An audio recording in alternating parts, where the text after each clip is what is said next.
नमस्कार दोस्तों, दलाल street warrior YouTube channel में मैं आप लोगों का स्वागत करता हूं। दिन है रविवार का, बाजार से छुट्टी लेके आज आप कहीं ना कहीं परिवार के साथ अपने खुशियां के पल बांट रहे होंगे। ऐसे में मैं आप लोगों के सामने हाजिर हूं दोस्तों एक टॉपिक को लेके, जिसके बारे में हम लोग आज इस वीडियो में चर्चा करेंगे। और टॉपिक का नाम है दोस्तों मार्जिन ऑफ सेफ्टी। शेयर बाजार में दोस्तों जब वैल्यू इन्वेस्टिंग की बात आती है तो एक इंसान का नाम आता है हम लोगों का, वो हो जाता है हम लोग का सर बेंजामिन ग्राहम, जो कि राइटर हैं द इंटेलिजेंट इन्वेस्टर के।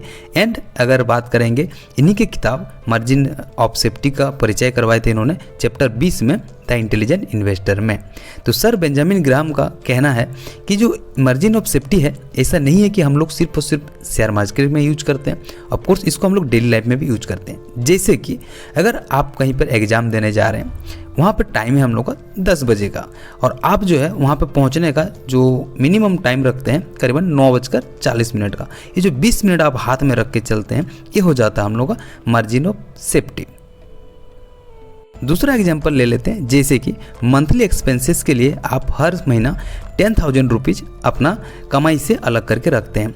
लेकिन क्या आप लोग सिर्फ और सिर्फ 10,000 रखते हैं? ऑफकोर्स हम लोग 2 से 3,000 वो अपने हिसाब के हम लोग थोड़ा सा पैसा अलग करके रख लेते हैं, ताकि मंथली का लास्ट में हम लोग कुछ एंडिंग्स में कुछ अगर नीड्स आ जाए, कुछ ज़रूरतें आ जाए, उसको हम लोग पूरा कर पाएँ। यानी कि आप जो 10,000 से जो प्लस में रखें, ताकि कुछ ऐसा समय या फिर कुछ असुविधाएं आएँ तो उनसे आप लड़ सकें, वो हो जाता है हम लोग का मार्जिन ऑफ सेफ्टी।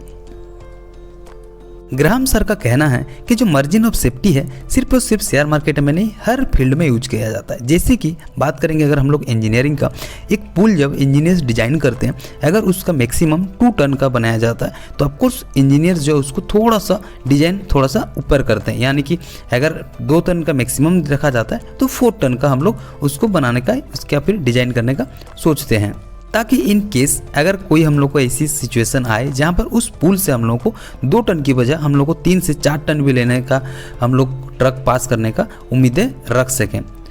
और यही अगर बाजार का बात आ जाती है तो इसको एग्जांपल से हम लोग समझने का कोशिश करते हैं। जैसे कि कोई एक कंपनी है ABCD लिमिटेड, उसका करंट मार्केट प्राइस जो है 120 रुपये का है, और उसका फेयर प्राइस आप लोग 100 रुपया निकाले आफ्टर आप लोग अपना फंडामेंटल एनालिसिस करने के बाद।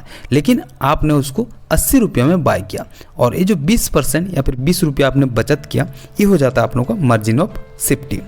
और इसी चीज़ को बेंजामिन सर के स्टूडेंट यानी कि सर वॉरेन बफेट ने बहुत ही ईजी तरीके से कहे हैं कि आप अगर 1 सेंट को उसके आधे प्राइस में खरीद रहे हैं तो वो हो जाता है हम लोगों का मार्जिन ऑफ सेफ्टी। यानी कि आप 10 रुपया का नोट को 5 रुपया में खरीद रहे हैं तो हो जाता है हम लोग का मार्जिन ऑफ सेफ्टी।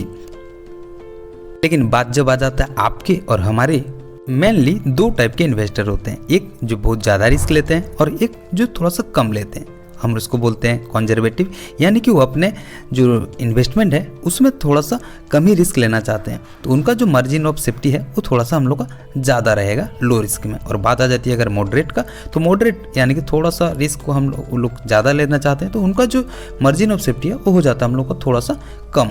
और मार्जिन ऑफ सेफ्टी कम यानी कि हाई रिस्क का इन्वेस्टमेंट। जैसे कि जो कम रिस्क लेते हैं, यानी कि वो 100 रुपये का शेयर को 60 रुपये में परचेज करने का कोशिश करेंगे। और बात आ जाती है मॉडरेट का, तो जो 100 रुपये का शेयर को 80 रुपये में बाय करने का कोशिश करेंगे और मार्जिन ऑफ सेफ्टी को थोड़ा सा कम रखेंगे। लेकिन अब बात आ जाती है दोस्तों कि मार्जिन ऑफ सेफ्टी को हम लोग रियल लाइफ में जब स्टॉक बाजार में हम लोग ट्रेड करेंगे या फिर इन्वेस्टिंग करेंगे, उसको किस हिसाब से यूज करेंगे, ये डिपेंड करता है दोस्तों हम लोग का शेयर का प्राइस और आपके नेचर्स के हिसाब से। यानी कि आप किस हिसाब से अपना जो लॉन्ग टर्म इन्वेस्टमेंट करने जा रहे हैं उसमें कितना रिटर्न्स का एक्सपेक्टेशन करते हैं, और कहाँ तक आप शेयर्स का गिरने का या फिर शेयर्स का हम लोग का प्राइस में लो आने का वेट कर सकते हैं। यानी कि अगर कोई 100 रुपये का शेयर से आपने अपना फंडामेंटल एनालिसिस किया, उसके बाद आपने कहा इस शेयर्स को हम खरीदेंगे 60 रुपया में, और वो शेयर्स जो है कभी 60 रुपये में आ ही नहीं रहा है, तो कभी ना कभी हम लोग को मार्जिन ऑफ सेफ्टी यूज करने से हम लोग को नुकसान होने के भी चांसेस रहते हैं। तो ऑफकोर्स